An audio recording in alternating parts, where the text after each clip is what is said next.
कसबा बावड्यातील सायली किरण भोसले हिनं महाराष्ट्र लोकसेवा आयोग मार्फत घेण्यात आलेल्या परीक्षेत राज्यात दुसरा क्रमांक पटकावलाय। कुटुंबच माझं प्रेरणास्थान असल्याचं सांगत घराण्याचा प्रशासकीय सेवेचा वारसा सायलीनं पुढे सुरू ठेवलाय। तिच्या या यशानं तिच्यावर आणि भोसले कुटुंबावर शुभेच्छांचा वर्षाव सुरू आहे। आजपर्यंत आई वडिलांमुळे तिची ओळख होती, पण आज तिच्यामुळे आम्हाला नवी ओळख मिळाली हे आमच्यासाठी अभिमानास्पद असल्याच्या भावना आई वडिलांनी व्यक्त केल्या आहेत। कसबा बावड्यात राहणारे सहाय्यक पोलीस निरीक्षक किरण भोसले यांची कन्या सायली भोसले हिनं महाराष्ट्र लोकसेवा आयोगामार्फत घेण्यात आलेल्या राज्यसेवा परीक्षेत राज्यात दुसरा क्रमांक पटकावलाय। गुरुवारी सायंकाळी मुख्य परीक्षेचा निकाल लागल्यानंतर मागील 4 वर्षांच्या सायलीच्या प्रयत्नांचं चीज झालं। गेल्या वर्षी अवघ्या 1.5 मार्कानं हुलकावणी दिली, पण या अपयशानं खचून न जाता दुसऱ्या दिवशीपासून पुन्हा तयारीला सुरुवात केली। यावर्षी राजपत्रित अधिकारी वर्ग 1 पदाला गवसणी घातली। तिच्या या यशानंतर नेजदार कॉलनी रहिवाशांनी गुलालाची उधळण करत तिची सवाद्य मिरवणूक काढली। प्राथमिक आणि माध्यमिक शिक्षण कोल्हापुरातच झालेल्या सायलीनं मुंबई विद्यापीठाची इलेक्ट्रॉनिक्स अँड टेलिकम्युनिकेशन इंजिनिअरिंगची पदवी प्राप्त केली आहे। सायलीचे आजोबा आणि वडील पोलीस अधिकारी, चुलते पोलीस खात्यात, त्यामुळे प्रशासकीय सेवेत जाण्याचं बाळकडू तिला घरातूनच मिळालं। कुटुंब हेच माझं प्रेरणास्थान असल्याचं तिने सांगितलं। मला सर याची प्रेरणास्थान जे आहे ते कुटुंबातूनच मिळालेले आहे। माझे आजोबा, वडील, काका हे सगळे जे आहेत ते पोलीस प्रशासनात काम करत आहेत, तर त्यांच्याकडूनच जे आहे ते नेमकं हे म्हणजे गव्हर्नमेंट जॉब नेमका काय असतो, ह्याच्यामध्ये आपल्याला किती अपॉर्च्युनिटीज मिळतात हे जवळून पाहण्याची एक संधी मिळाली।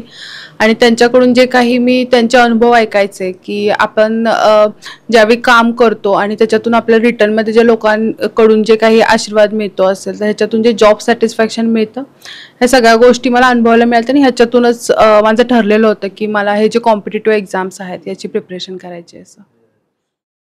सायलीनं परीक्षेच्या तयारीसाठी IPS अभिनव देशमुख यांचे बंधू संकल्प देशमुख यांच्या पुण्यातील इरा अकॅडमीमध्ये ऑनलाईन क्लास जॉईन केला होता। यासह तिनं स्वतः घरी 4 वर्ष अभ्यास करून हे यश प्राप्त केलंय। जे क्लासेस आहेत ते ऑनलाईन जॉईन केलेले होते। त्याचप्रमाणे प्रिव्हियस इयर क्वेश्चन पेपर असेल, सिलेबस यांचं वेळोवेळी ॲनालिसिस करणं असेल आणि त्याचप्रमाणे माझे जे मार्गदर्शक होते त्यांना अकाउंटेबल राहून माझा अभ्यास जो आहे तो ट्रॅक करायचे मी आणि मिनिमम रिसोर्सेस ठेवलेले होते, पण त्याची मॅक्झिमम रिव्हिजन करून मी अभ्यास करायचे। प्लस माझ्याकडे मंथली, वीकली, डेली ह्याचं जे आहे ते प्लॅनिंग मी खूप चांगलं करायचं आणि त्याचं ॲटलिस्ट 80 to 90% एक्झिक्युशन करण्याचा माझा ट्राय असायचा। सायलीमुळे आता आम्ही ओळखलो जातोय याचा अभिमान वाटतोय, अशा भावना किरण आणि रुपाली भोसले यांनी व्यक्त केल्यात। मुलींना जे यश मिळालेलं आहे, एक वडील म्हणून खूपच आनंद झालेला आहे आणि मी ज्या प्रशासकीय सेवेत आज ज्या पदावर काम करतो त्यापेक्षाही तिनं मोठं क्लास 1 पद मिळालेलं आहे। हा म्हणजे शब्दात व्यक्त न करणारा आनंद झालेला आहे। सायलीला म्हणजे आमची मुलगी म्हणून ओळखत होते, पण यापुढे आम्हाला सगळे सायलीची आई आणि वडील म्हणून ओळखणार आणि क्लास 1ची आई होणं एक फार मोठी गोष्ट आहे आणि ते फिलिंग एक वेगळंच आहे, म्हणजे आपण शब्दात सांगू शकत नाही। तो अनुभव खूप चांगला आहे आणि यापुढे तिनं अशी चांगली कामगिरी करत राहावी असं आम्हाला वाटतं। सायलीच्या या यशाबद्दल तिच्यावर अभिनंदनाचा वर्षाव होतोय।